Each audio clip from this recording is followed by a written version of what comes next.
Hola, muchas gracias por acompañarme. Hoy te voy a hablar acerca del conductismo y del neoconductismo. ¿Qué tiene que ver con la psicología y por qué es importante conocer sus inicios y algunas de sus ideas principales? También veremos el trabajo que han realizado algunos de sus autores más importantes. Así que acompáñame, por favor.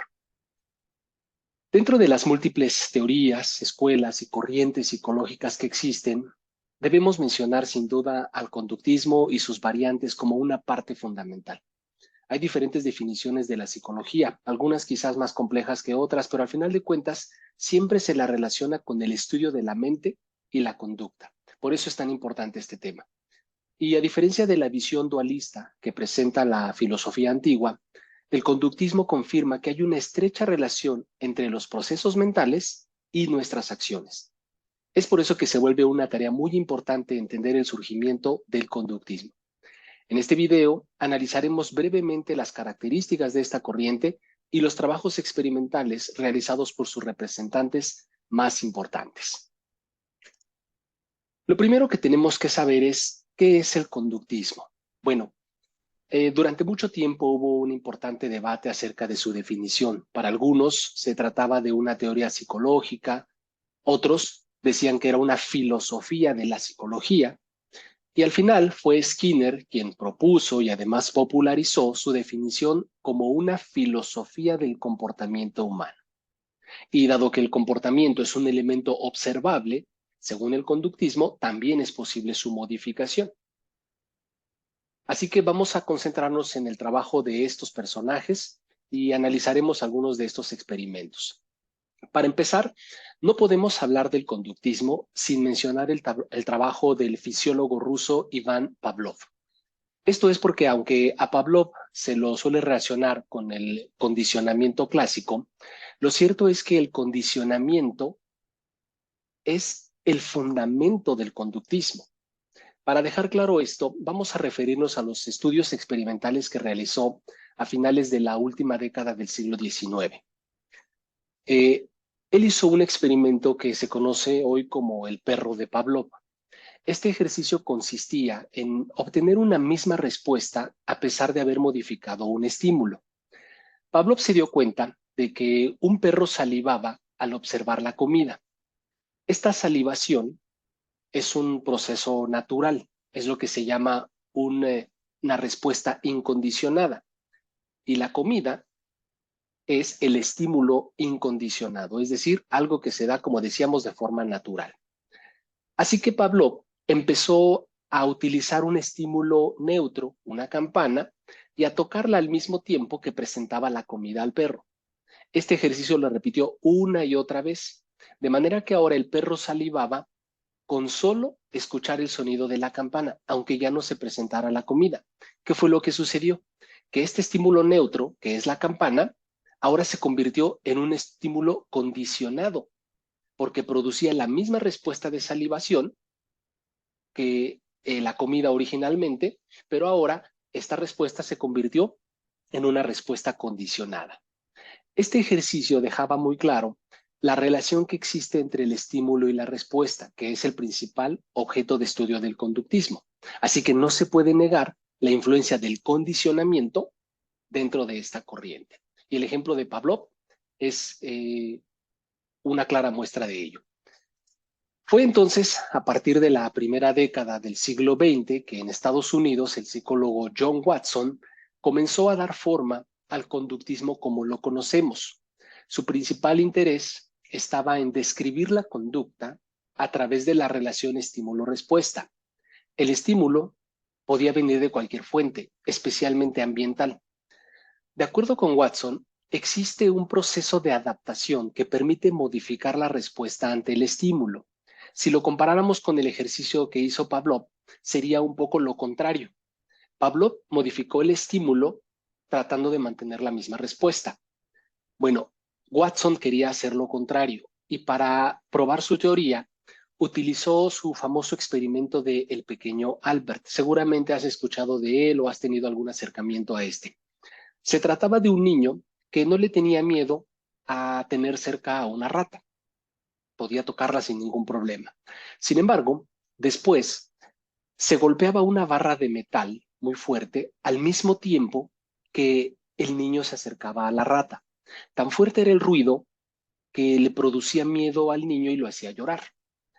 Tras hacer esto en repetidas ocasiones, el niño lloraba al tener cerca no solo a las ratas, sino ahora a cualquier objeto o animal peludo. ¿Qué fue lo que sucedió? Que se modificó la respuesta, aunque aparentemente no se había modificado el estímulo, solo por la asociación del ruido. Es decir, la rata seguía siendo la misma. Lo que había cambiado es que ahora el niño asociaba el objeto peludo o el animal peludo al miedo que le causaba el ruido estruendoso del golpe que se generó cuando se hizo el experimento. Bueno, está además decir que es poco ético, pero al final así fue como Watson probó sus argumentos acerca del conductismo. Y esto dio paso a lo que se conoce como el neoconductismo. A partir de la década de 1930 surge esta corriente de la mano de Burroughs Skinner.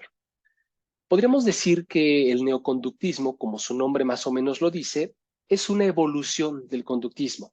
Se refiere también a la relación estímulo-respuesta, pero aquí de manera voluntaria. Lo que busca es estudiar y modificar una conducta, pero fortaleciéndola o debilitándola en función de las consecuencias. Y es ahí donde entra la voluntad, a diferencia de los experimentos de Watson.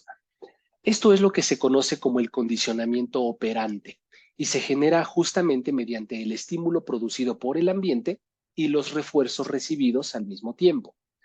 Un ejemplo claro de esto se encuentra en la famosa caja de Skinner, que es lo que aparece aquí en la imagen. Es un experimento que consistía en colocar a una rata dentro de una caja con una palanca que al presionarla liberaba comida. Obviamente la rata no tiene ni idea de esta asociación, de manera que al principio la activación de la palanca se daba de forma accidental y liberaba el alimento. Posteriormente, tras esta prueba y error, se producía una activación intencional de la palanca liberando más alimento. Con esta asociación es como se generaba este condicionamiento operante.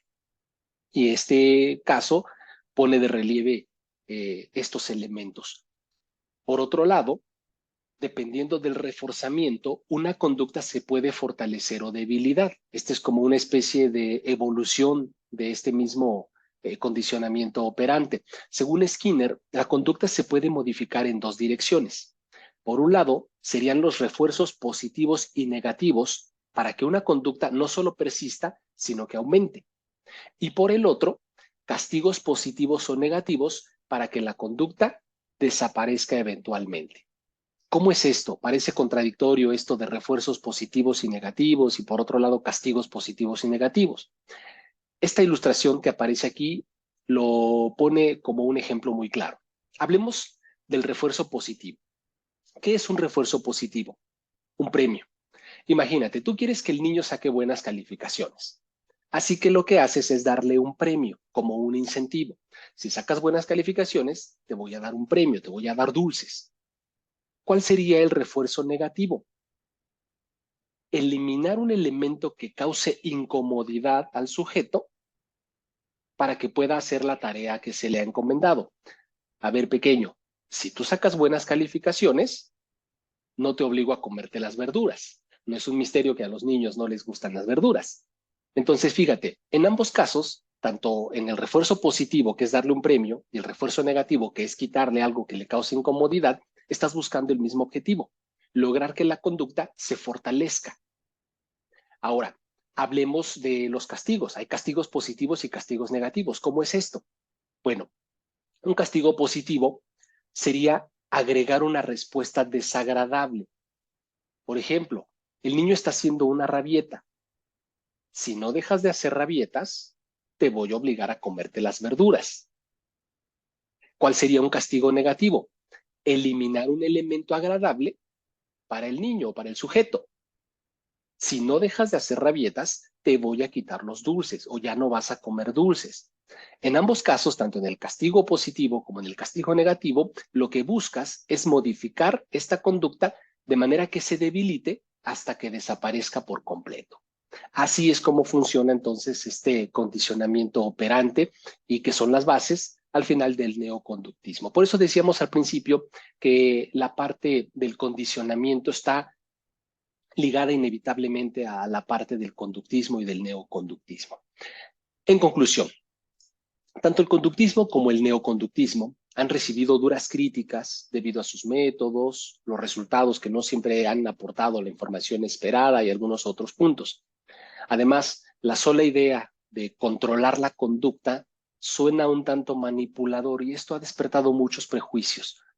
Sin embargo, no se puede ignorar el hecho de que la psicología estudia la conducta, como tampoco se puede negar el hecho de que la conducta obedece a algún tipo de estímulo, ya sea interno o externo. Es por eso que para los psicólogos es indispensable entender el entorno para entender la conducta. Por otro lado, ya que el conductismo sigue siendo una fuerte influencia en la psicología y como bien dice Peña, está evolucionando, es necesario explorar nuevos horizontes, buscar una mejor comprensión y aplicación de la conducta humana, tratar de entender con estas bases, con estos fundamentos, un nuevo rumbo, trazar un nuevo camino para comprender mejor la actividad humana. Espero que esta información te haya sido de utilidad, que la explicación haya sido clara y nos vemos hasta la próxima. Gracias por tu atención.